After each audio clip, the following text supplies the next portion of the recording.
CCTV footage आता प्रश्न त्याच्यावरती मी जास्त बोलणार नाही, पण सीसीटीव्ही फुटेजमध्ये लोक भरपूर दिसत आहेत. तिथं स्टँडमध्येही लोक आहेत. ती मुलगी बसमधनं त्या उतरली त्यावेळेला शेजारच्या बसमधले ड्रायव्हरही चढताना दिसत आहेत. लोकांचा वावर हा तिथे दिसतो. इव्हन तो माणूस आरोपी तिच्याशी बोलत होता, ते दोघं बोलत होते त्या टाइमला तिथे एक व्यक्ती बसलेली होती आणि मुलगी त्याच्याबरोबर गेलेली. तिथेही आजूबाजूला लोक दिसत आहेत. ओव्हरऑल सगळीकडे तिथं लोकांचा वावर होता हे दिसत आहे. सीसीटीव्ही फुटेज म्हणजे आरोपी खाली उतरला की लगेच 2 मिनिटात मुलगी हे झालेली आहे, खाली उतरलेली आहे आणि नंतर ती निघूनही गेलेली आहे. बसमध्ये बसून ती गेलेली होती. निंब्या रस्त्यात गेल्यानंतर तिने तिच्या मित्राला फोन केला आणि त्याच्यानंतर मग ती परत त्यांना सांगितलं की नाही तू ह्याच्यात कंप्लेंट कर. त्यानंतर मुलगी जवळपास 9च्या दरम्यान पोलीस स्टेशनला आलेली आहे. ह्या सगळ्या गोष्टीची माहिती तो त्याच्यामध्ये तिला सुचलं नसेल आणि त्यामुळे ती उशिरा आली असेल, परंतु ती आल्यानंतर आपण इमिजिएट तपासाची चक्र सगळी फिरवलेली आहे.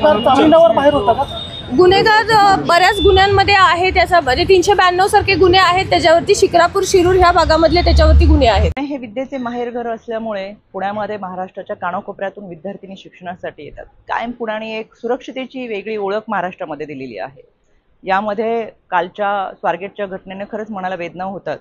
काल सकाळी 6, सव्वा 6च्या दरम्यान स्वारगेट आगारामध्ये एका 26 वर्षाच्या तरुणीवर अत्याचार झाला. संबंधित तरुणीने 9 वाजता स्वारगेट पोलीस स्टेशनमध्ये तक्रार दाखल केली आणि त्या ठिकाणी कार्यरत असलेल्या DCP स्मार्तना पाटील असतील, पोलीस अधिकारी पूनम पाटील असतील यांनी तातडीने तपास कार्य हातामध्ये घेतलं. याच्यामध्ये त्या भागातील सगळे CCTV फुटेजचे कॅमेरे चेक करून त्या संबंधित तरुणीने आरोपीची सांगितलेली ओळख आणि त्या अनुषंगाने तयार केलेले स्केचेस असतील, फोटोज असतील, या अनुषंगाने पोलिसांची 8 पथकं ही कालपासूनच ग्रामीण शहरी भागामध्ये रवाना करण्यात आलेली आहेत.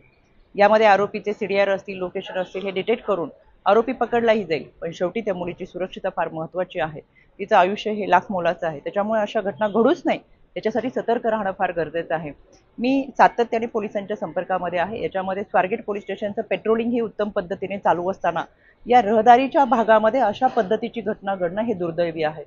या घटनेचे CCTV फुटेज पाहिल्यानंतर लक्षात येतं संबंधित तरुणी ही आरोपीशी बऱ्याच वेळ बोलताना दिसतीये.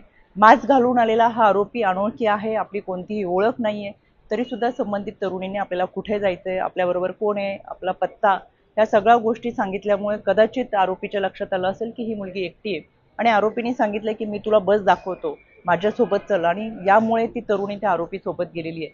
मला महाराष्ट्रातल्या माझ्या सर्व लहान भगिनींना या निमित्तानं आव्हान करायचं आहे, कोणत्याही अनोळखी व्यक्तीवर विश्वास ठेवू नका. आपली कोणतीही माहिती अनोळखी व्यक्तींना देऊ नका. इतकंच काय, सोशल मीडिया आणि फेसबुकवरती सुद्धा जर कोणी फ्रेंड रिक्वेस्ट पाठवत असेल तर सहजासहजी त्याला बळी पडू नका. शेवटी माणसांच्या कळपामध्ये हिंस्र श्वापादांची संख्या दिवसेंदिवस वाढतीये. आपली सुरक्षा आपल्या हातामध्ये आहे. महाराष्ट्र पोलीस, राज्य महिला आयोग, महाराष्ट्र शासन हे आपल्या सुरक्षितेसाठी सतर्क आहेत. पण आपण देखील सावधगिरीच्या भूमिकेमध्ये असावं. अनोळखी व्यक्तींवरती विश्वास ठेवू नका. कोणतीही माहिती हवी असल्यास त्या भागातल्या शासकीय यंत्रणेकडे चौकशी करावी. स्वारगेट भागामध्ये आपल्यासाठी मदत कक्ष आहे किंवा 112 या क्रमांकावरती 1098 1091 या क्रमांकावरती माहिती विचारली तरी सुद्धा आपल्याला माहिती मिळू शकते. म्हणून महाराष्ट्रातल्या माझ्या या सर्व विद्यार्थिनींना, लहान भगिनींना मला या निमित्तानं आव्हान करायचंय, सतर्क रहा. अनोळखी व्यक्तींच्या कोणत्याही दिशाभूल होत असताना त्याला बळी पडू नका.